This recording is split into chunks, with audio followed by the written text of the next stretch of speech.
So, Hare Krishna everyone, and welcome you all to the Bhagavad Gita for Adults 7 p.m. English class.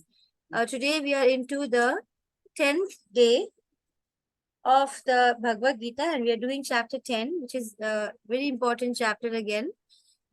It's important because Krishna will be talking about, he'll be describing his glories. Actually, he will be glorifying himself, and the devotees love to hear more and more of that because that keeps them in constant remembrance of Krishna, and they are able to see Krishna everywhere only because of being able to see. They can do the Vanmana Bhava Mad Bhakto only when they're able to see Krishna everywhere, and so studying this chapter helps us to do that. So before we begin, we need to pay. We can't forget to pay our respectful, prayerful obeisances to the beautiful Sri Sri Radha Govinda Temple of Mangalore. And let us continue on the journey of this beautiful course of Bhagavad Gita. And I thank everyone who has joined the class today. Let me begin the prayer. Om Ajnana Timidandasya Jnana Shalakya Chakshurmilitamena Tasmai Shri Gurave Namaha. Nama Om Vishnu पादाय Krishna प्रेष्ठाय भूतले श्रीमते भक्ति वेदांत स्वामी निति नामने नामस्ते सारस्वती देवी गौरवाणी प्रचारणे निर्विशेषाय शून्यवादी पाश्चात्य देश तारणे जय श्री कृष्ण चैतन्य प्रभु नित्यानंद श्री अद्वैत गदाधर श्रीवासादि गौर भक्त वृंद हरे Krishna Krishna Krishna Hare Hare Hare Rama Ram Rama Hare Hare. All glories to Founder Acharya, His Divine Grace, A.C. Bhaktivedanta Swami Srila Prabhupada, His disciple, His Holiness Jayapataka Swami Guru Maharaj, and His disciple, Temple President, His Grace Nam Nishtha Das Prabhu. So we are in the chapter 9 yesterday. We studied all these. We went through these things. That is, we went through what is knowledge. Krishna explained what really is knowledge and who is qualified to get this. It should be somebody who is a devotee and friend of Krishna.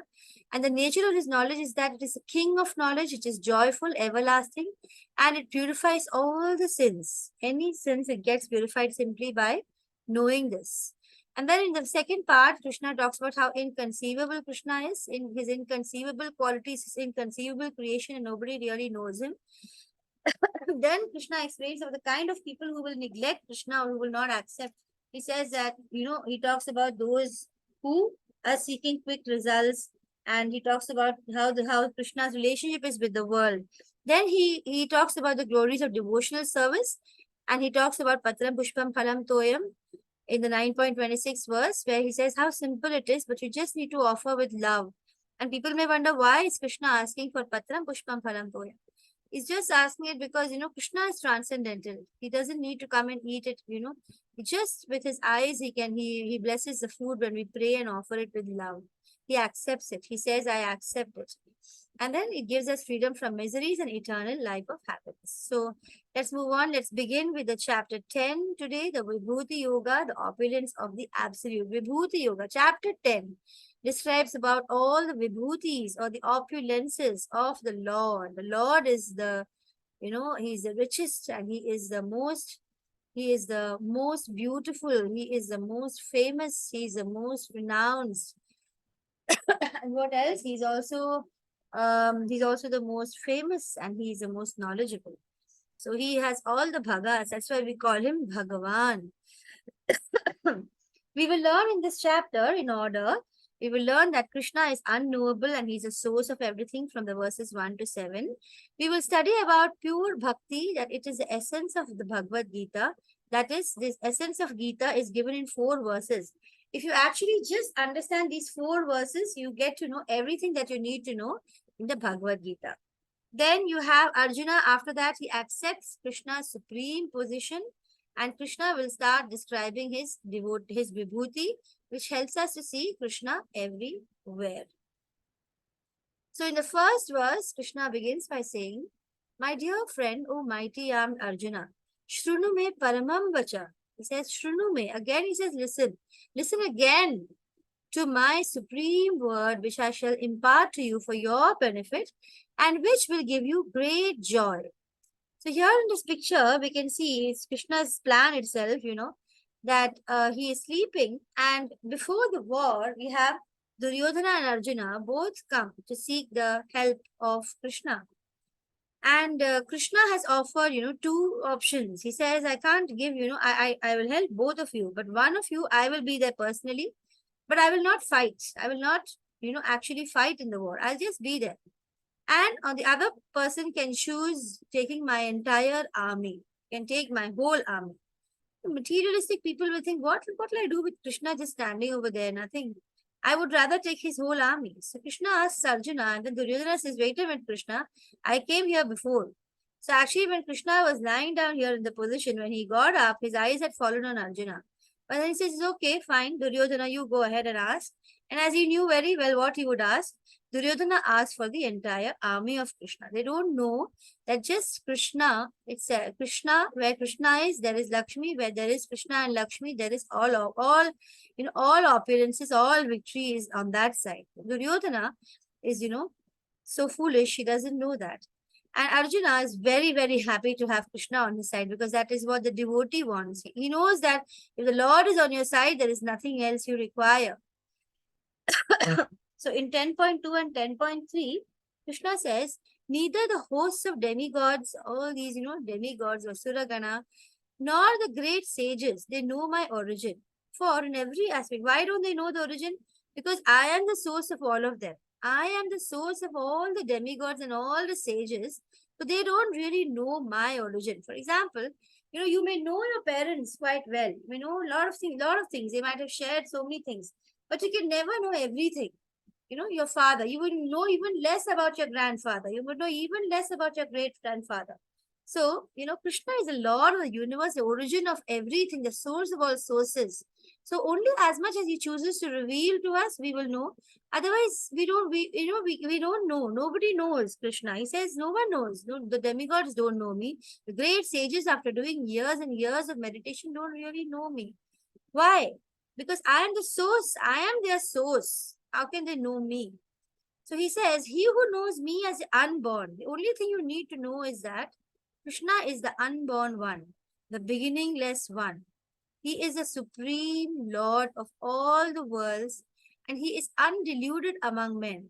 If you just know this much, we actually don't know, otherwise we would be free by now from all sins.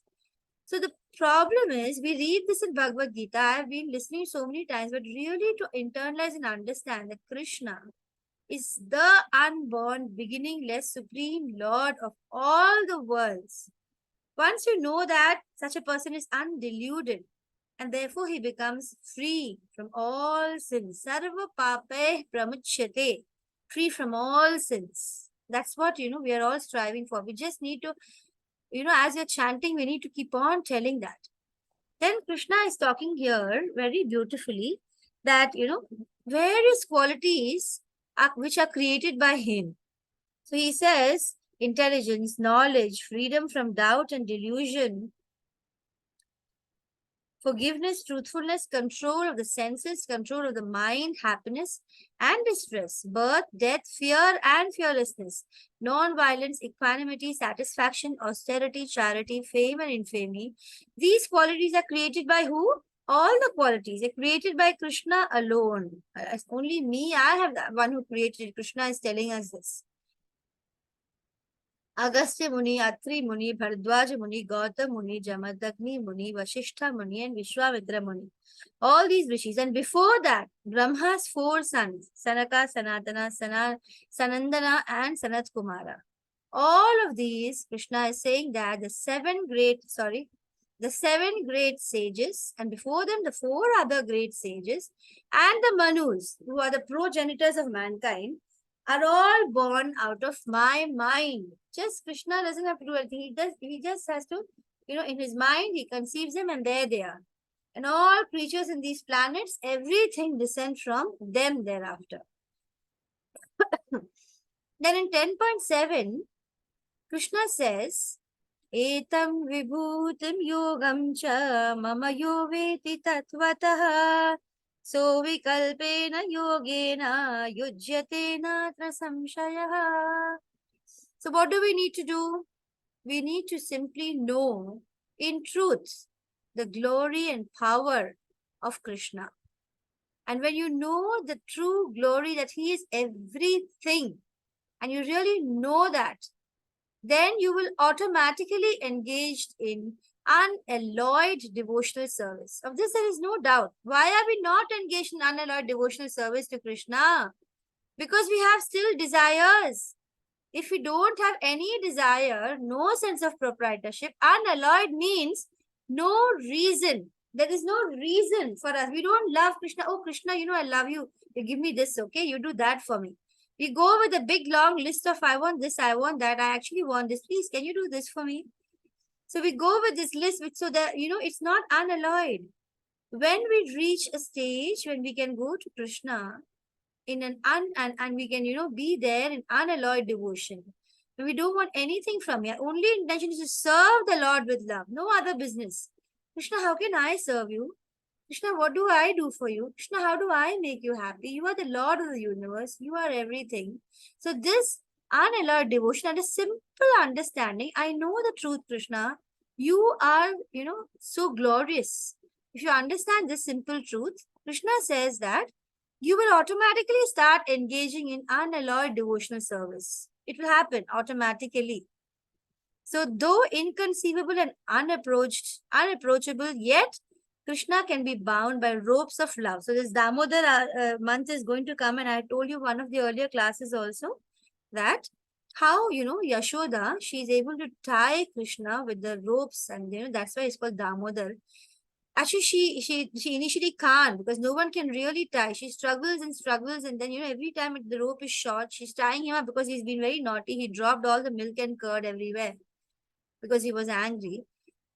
And Yashoda, at last, when she's, running around behind Krishna, come, let me tie you, let me tie you. And then when Krishna sees that she is, what are the two things that Yashoda shows which two qualities? One is she's persistent. Second is that she doesn't lose her temper. She's running, and although she's displaying an anger with us running with a stick and all that, she's still so positive and with a pleasing smile in spite of, the display of anger. And still she's continuously trying. She's sweating, and she's been a whole day trying to tie Krishna up. And at last Krishna says, okay, fine, here, tie me. So though Krishna is inconceivable, unapproachable with a transcendental body, but the devotee can tie Krishna with the ropes of love. So the essence of Bhagavad Gita now, we are going to shift to that part of the chapter. This chapter is very interesting because it has from 10.8, 9, 10 and 11, the Chatushloki. Chatushloki is what is the essence of the Bhagavad Gita. So the first shloka in the Chatushloki is Aham sarvasya prabhavo mattah sarvam pravartate iti matva bhajante mam buddha bhava samanvitaha. Krishna here tells us that, what are the two things that, in these two verses, he tells us what should we do for Krishna. He says, listen, just understand, I am the source of all the spiritual and material worlds. Aham sarvasya prabhavo. And everything emanates from mattah sarvam pravartate. Iti matva. You just need to do something. Just understand this. Know this. And then you just do devotional service. Do nothing else. Just do devotional service. Doesn't mean you stop doing your work. Keep on offering everything you do to Krishna. Like, Krishna, I know you're everything. You're the one who gives me everything. You're the savior. You're the cause of all cause. You keep thinking and remembering Krishna in whatever ways you can and keep doing your work. That is devotional service. And chant whenever you can. And he says, and worship me with all your heart. Don't, Krishna is very possessive. He doesn't want you to give your heart to anything else or anybody else. Give me your whole heart. He says, give me your whole heart. He says, don't give it to anything or anyone, or nothing else is important. Just think of me and me and me and me alone. That is, that is the only way we can go back to him actually. So he's telling us, come on, this is what I want you to do. And then he says, so, here we have a small little story of Mrigari. It shows, that what is the power of pure devotees association. Okay, so one of the ways that we can start getting into the devotional life is to be in association of pure devotees. So we have a story where once Narada was walking. Narada Muni is transcendental. He can appear anywhere and go anywhere. So he had just gone to Vaikuntha and then he had just appeared on the earth. He was on the way to, bathe in the river in the Prayag or something. And on the way, he says some animals are all half cut and they are all bleeding. and there's a rabbit and there's a deer, and he sees them all, all half cut and injured, and they're all in pain. And he wonders who is doing this. And then he sees his Mrigari, who is, the hunter, very cruel. And he says, how come you're doing this? Can you please, at least kill them, or, don't make them half dead. That will give you a lot of sins. And then Mrigari, after conversation with Narada, he's usually so hostile and no one can even talk to him. But with just a conversation with Narada, he starts to realize, yes, actually, there's something in what he's saying. And then Narada will, bless him and give him chanting, what he has to chant, and he blesses him. And he says, what I want you to do? I want you to first break your bow. He says, oh my God, this is my source of sustenance. He says, you know what? Your bow is not your source of sustenance. The Lord is your source of sustenance. You don't know that. Just break it. And then he says, okay, make a heart. Now sit down there. Every day I want you to just sit and chant. Don't worry. Things will, you will get your food or whatever your requirements will come to you. You will get it. And then, people in the village, they come to know, Are, this Mrigari has turned into a devotee. And then they all come and they see him, they're shocked, and then they give him fruits or something for him to eat every day. And he's just sitting and doing devotional service. After a little long period of time, Narada comes back along with someone. I don't remember who he came with. There was a very famous person. He came along with someone and he said, look, I want to show you this, Mrigari, how he has transformed. And Mrigari, when he sees his guru who has given him this greatest knowledge, Param Jnanam, that is Raja Guhyam, the most secret knowledge he has shared. And so he's so happy to see his guru. He goes running, but then on the way he sees some ants. And then he says, oh my God, I don't want to kill these ants. And then he bows down and he's removing those ants from his path.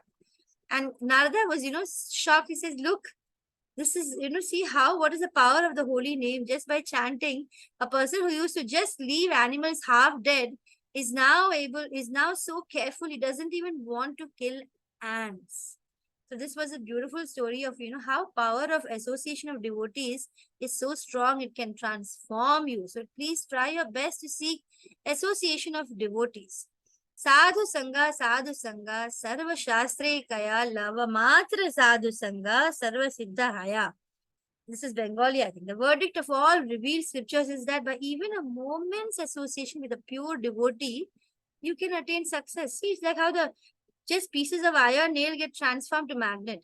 Pure devotees are like super magnet. They will convert the iron filings into magnet. That is the power of pure devotees.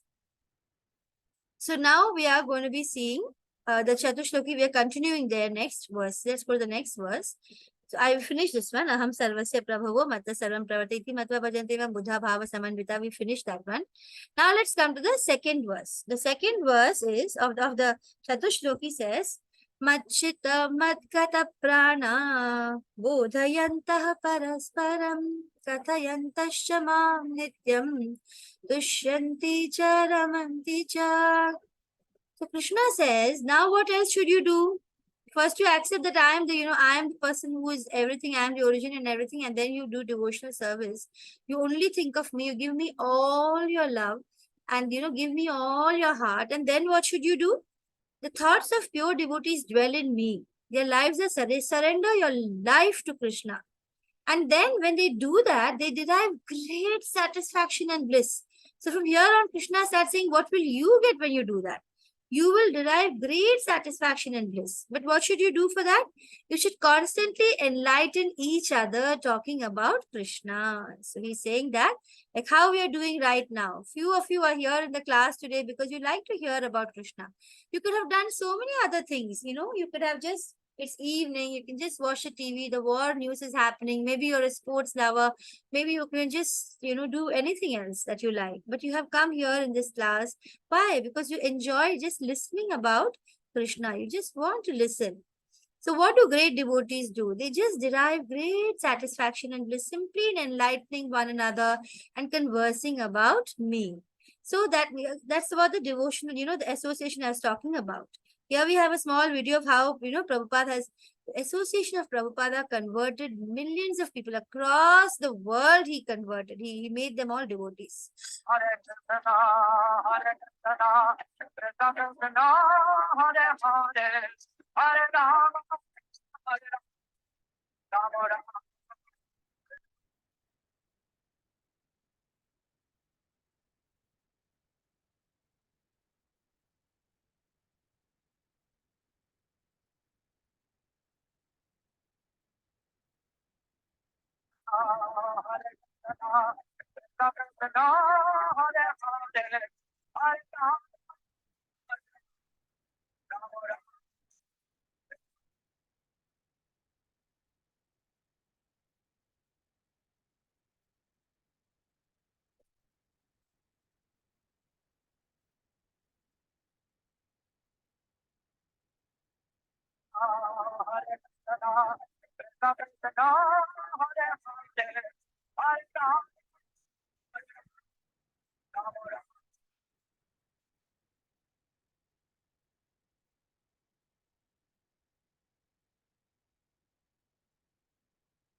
It's a very beautiful video. It shows how enchanted the people were when they were with in the presence of Prabhupada. He had the power. This is a Rath Yatra which he had organized.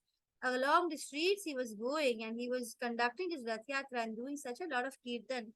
People are in a trance. They are in a trance when they are with Prabhupada.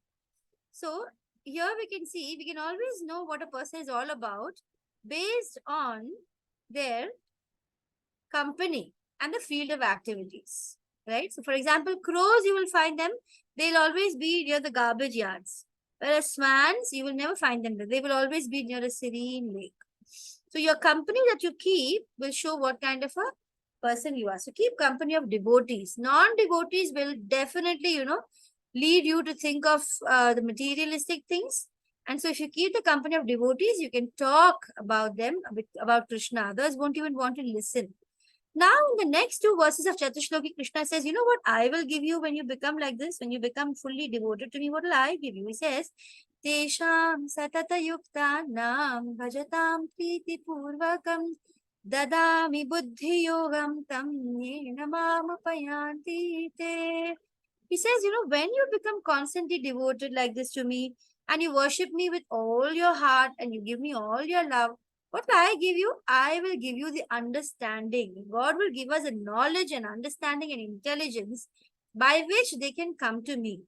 So as soon as you start giving everything to Krishna and you surrender to him, Krishna will give you the buddhi yogam. Dadami buddhi yogam tam. I will give you the understanding. So demigods, the different demigods in this world, they are like our uncles and aunts who spoil us. There are many great demigods. You have many stories where you go and pray to demigods and they will grant you something.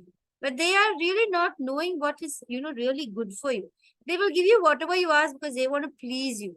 And they get pleased easily. You will go like uncle, auntie, and then they'll give you grandparents or whatever, different. But you may be your father or your mother, they will be very thoughtful. What is really good for you? I don't want to give you this everything you want. So the Lord is like a responsible parent. He will reward your virtues and he will correct your mistakes. What does the Lord do to Dhruva, to Bali? What does he do? So he will give you, he will grant you what you really need. And he will not just grant you whatever you ask for. He might even take everything from you because he knows that is what will take you to the right path. Then in 10.11, Krishna says, what else he's going to give you? He says, Teshamevanu partham aham ajnana tama nashayami atma bhavasto jnanadipena bhasvata. He says, out of compassion for them, then what does Krishna do? Krishna develops a deep compassion for those who are surrendered to him. He says, I, dwelling in their hearts, will destroy with the shining lamp of knowledge the darkness born of ignorance. So this whole material world is basically darkness and ignorance. And Krishna says, the moment you become my devotee and surrender yourself to me, I will, with a shining lamp of knowledge, I will destroy the darkness. And that means you're going to become transcendental. You're going to become free from this darkness of the material world. So let's look at the life lesson over here. Purity is a force Books, scriptures are the basis. Importance of association of pure devotees and reading scriptures like Gita and Bhagavata. So, in this Chatushloki, Krishna has given us 3 steps. What are they? The first is knowing the goal, prayojana. Then you move on, you understand the process, abhideya. And then you understand the relationship. You become aware of the relationship with God, sambandha. So the goal is that is to develop love for Krishna. So you become knowledgeable. You're protected by Krishna. Your knowledge is protected by Krishna. You are protected. Devotees are protected. And they derive great satisfaction and bliss when they talk about me. So that is the goal, to develop love for Krishna. Then the process is you have to apply that knowledge in your day-to-day life and practice it by chanting. Devotees become surrendered. The thoughts of my pure devotees dwell in me. Their life is fully devoted to my service. And then you get to know your relationship with Krishna and Krishna's relationship with the universe. Source of everything is Krishna. Source of knowledge is Krishna. Krishna will destroy all impediments. So then you know that relationship, sambandha, that's the closest when that you reach Krishna. So Arjuna, then after listening to this, he accepts Krishna's supreme position from 10.12 to 10.18. It is what Arjuna says. Arjuna says, "O Krishna, you are the supreme Brahman, the ultimate, the supreme abode and purifier." See, we don't know to pray, right? It's nice to learn these verses from the Bhagavad and Bhagavad Gita, where we have Arjuna praying, Kunti Mata praying, or Bhishma praying, Gajendra praying. We are not, highly elevated devotees, so we can learn of these prayers. How is Arjuna praying away? What does he say? He says, "You are the supreme Brahman, the ultimate, the supreme abode and purifier, the absolute truth and the eternal divine person. You are the primal God, transcendental in origin. You are unborn and all-pervading beauty. All the great sages, such as Narada, Asuta, Devala, and Vyasa, proclaim this of you, and now you are declaring it yourself." So they say, that you can take, completely the words with full faith if it is coming from sadhu or from guru or from shastra. Guru, shastra, and sadhu. So any information that comes from a bona fide guru, which is coming in the right parampara, or it is coming from the scriptures, or it is coming from the sadhu. So, those who are Vaishnavas. So here Krishna is citing some Vaishnavas' names, and he talks about how the scriptures are revealing. He is also, making references. Arjuna is doing that. Yeah, sorry. So Arjuna is saying that, they're all saying it, and now you yourself, Krishna is a Param Guru. He is the Guru of the whole world. The Guru is saying it, the sadhus are saying it, and scriptures are saying it. So it is a truth that you are everything. Oh Krishna, I totally accept as truth all that you have told me. Neither the gods nor the demons, O Lord, know thy personality. Only you know yourself by your potencies, O origin of all, Lord, God of gods, the supreme person, Lord of the universe. There's no end to the adjectives, that and the repetition that Arjuna can do, because he gains great satisfaction when he keeps on repeating that, "Oh God, you are the God of gods, Krishna. Please tell me in detail." He's not even satisfied. Krishna has said so much in chapter 10. Krishna has given so much. In chapter 7 also he explained his energy. 9 also he explained. But Arjuna is not satisfied. He says, "Krishna, please tell me in detail. I want more detail of your divine opulences by which you pervade all these words." And so, why is he doing this? Why is Arjuna asking for more? Give me more. Dil mange more. Why is he doing that? He says that he's doing it for the sake of common people, so that everyone can hear about Krishna's opulences and become pure devotees by thinking of him all the time. He's doing it for the devotees who taste the nectar, relishing his sweet pastimes. And he's doing it also for his own personal absorption, so that he can think of him at the time of his death. So he also wants to, elevate himself to be able to meditate on him all the time. He says, "How should I meditate on you? Tell me in what various forms are you to be contemplated, O Krishna? Tell me again in detail, O Krishna, O Janardana, about your mighty potencies and glories, for I'm never tired of hearing your ambrosial words, like nectar." Ambrosia means nectar. So Arjuna will again question this.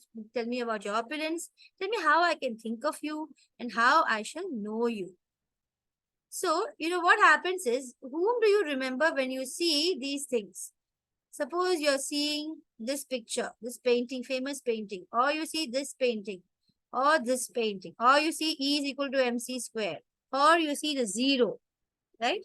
As soon as you see these, you remember who made this, right? The discoveries and inventions of the discoverer or inventor is not the same as a person.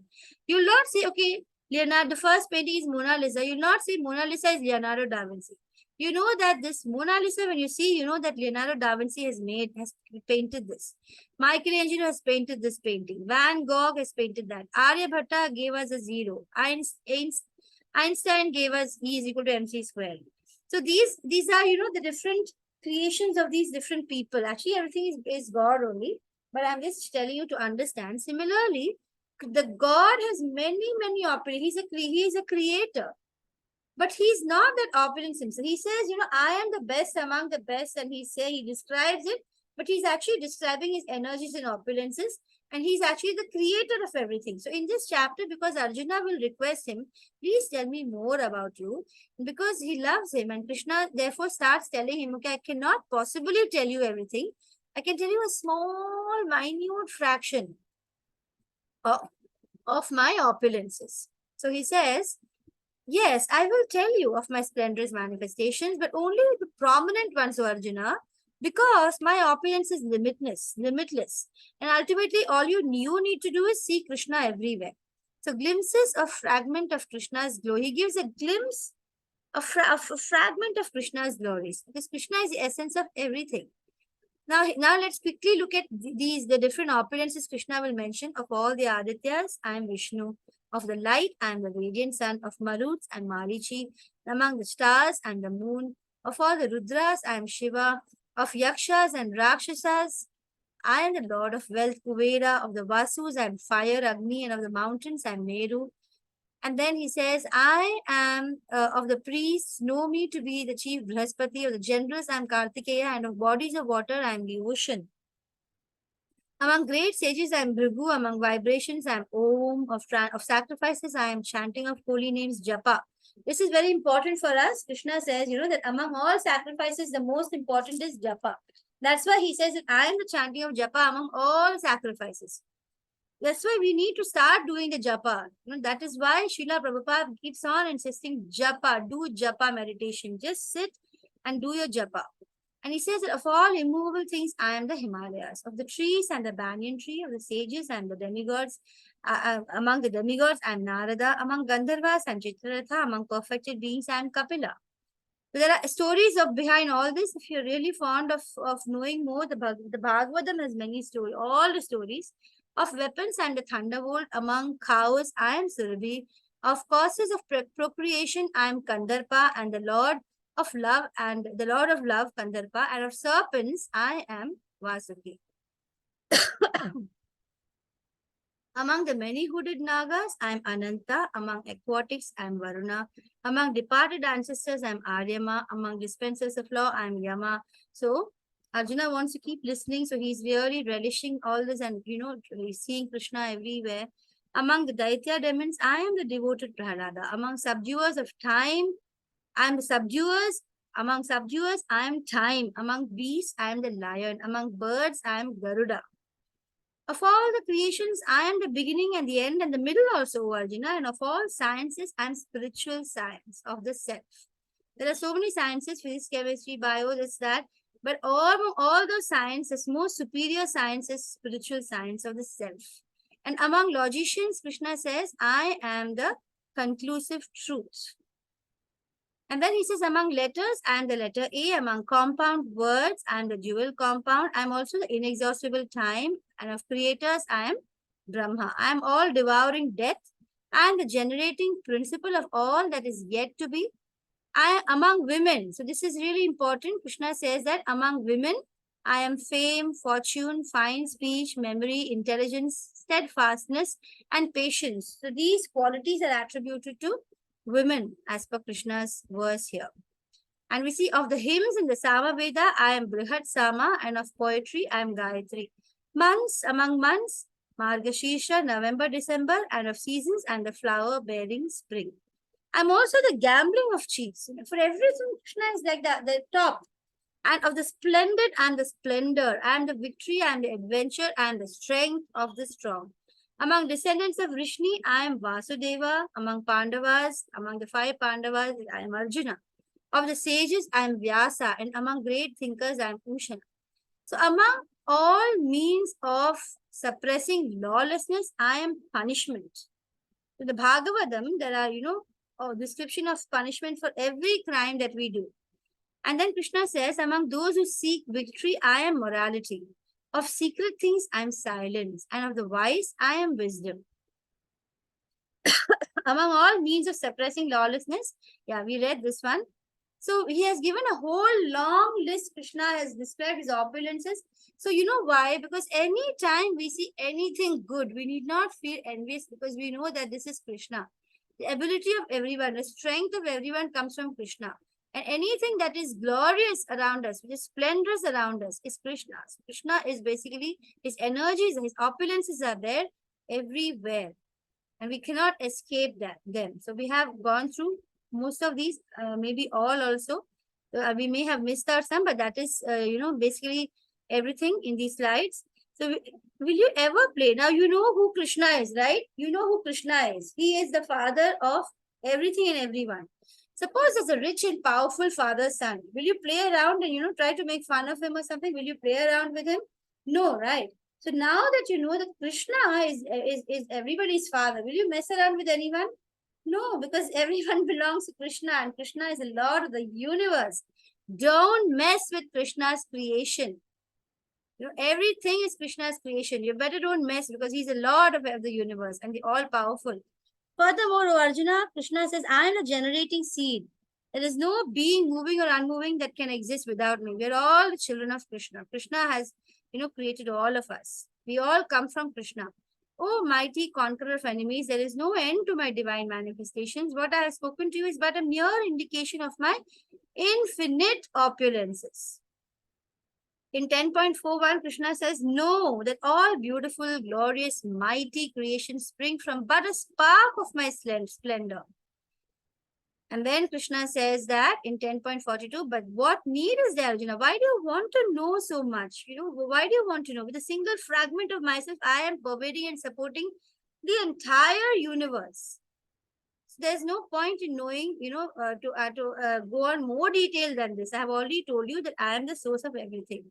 So what we have learned in this chapter 10, which is really going to help us to keep Krishna in mind all the time, is that Krishna, to know Krishna is everything. Once you know Krishna, you know everything. He is the source of all. And he is known, yet he is unknown. In the essence of Bhagavad Gita 10.8 to 10.11, we know that first we know what the prayojana or the goal, which is love for Krishna, abhideya, the process, how to achieve Krishna, sambandha, our relationship with him. Krishna asks, and then Arjuna asks, tell me more, tell me more. And he says, Arjuna will accept the references. He makes references. He shows his eagerness. And he shows his acceptance for Krishna being the Lord of the universe. And then Krishna will say how he is everywhere. Krishna's Aishwarya. Krishna is the essence of everything.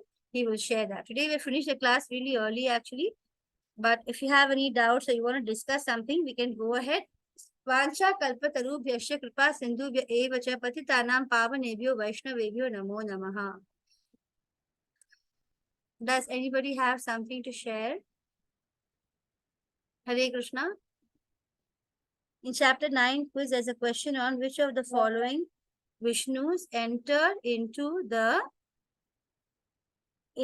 everything, even into the minute atoms. That is a Paramatma form actually. Vishnu enters as Paramatma into the minutest of atoms. So there is Garbhodakashaya Vishnu, Shirodakashaya Vishnu, and one more Vishnu. There is three kinds. There are three Vishnus actually. And one of the forms of Vishnu enters everything and is like the Paramatma form. Right. So the exact names I don't remember, Prabhuji, Uncle Prabhu.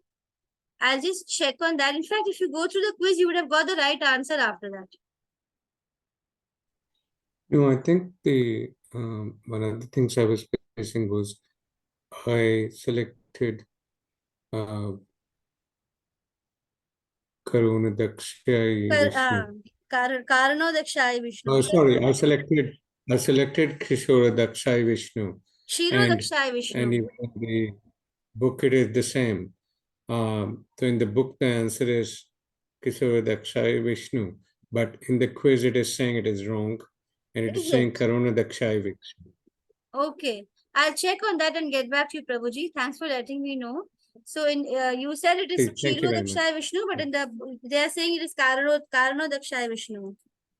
Okay. I'll It's in confirm the and chapter check and 9 get back to quiz. you. Actually, I don't remember that one.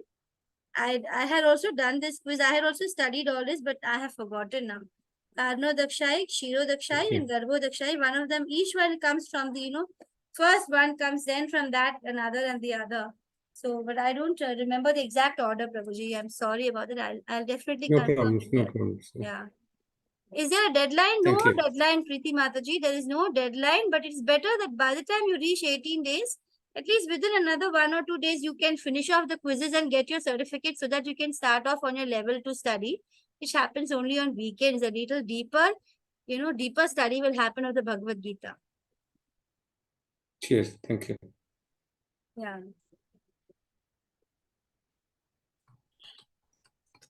Is there anything else? Any suggestion that you would like to give me? I was actually practically racing today.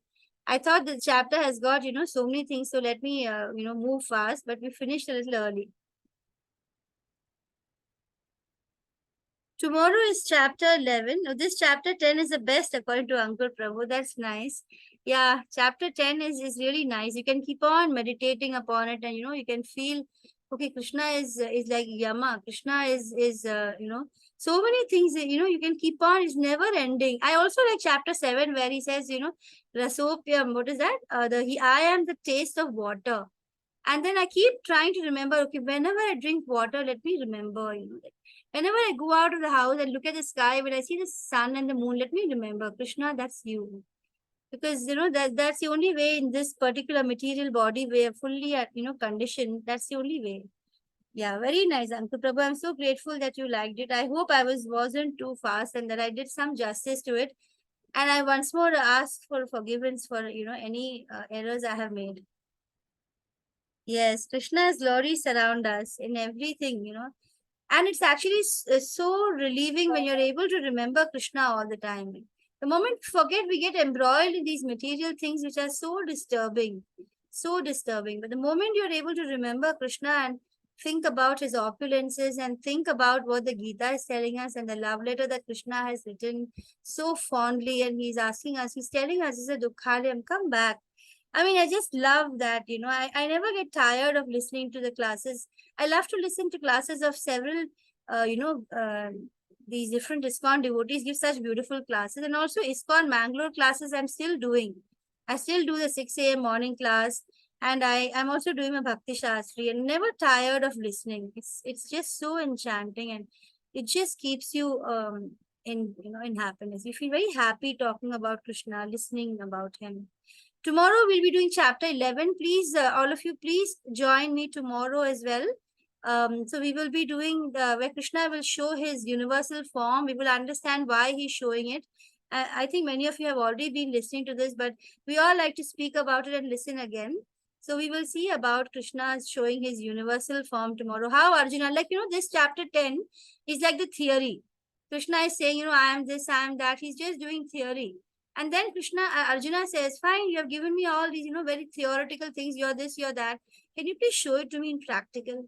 And he does that, he asks for that for us, devotees like us. Many of us are unable to really still think that Krishna is the Lord of the universe. It's not sinking in completely. And so Arjuna asks, show me the universal form. And when Arjuna sees everything inside the universal form, he can't take it, and then he shudders and he says, please let me see your beautiful Shyam Sundar form again, please. I'm feeling so scared so terrified to see this, big. He actually is very open. Arjuna is, very frank. Everywhere he just says, when Krishna talks about all the yoga, Arjuna straight away says, I can't do that. When Krishna shows that his big monstrous form with his big teeth and the fire coming out and all the Kauravas and everyone entering into the flames coming out of his mouth, Arjuna says, enough, it's so terrible. He doesn't mince words. It's really nice. So tomorrow we will go through the chapter 11 and please join me. Shall I end today's class with your permission? Hare Krishna.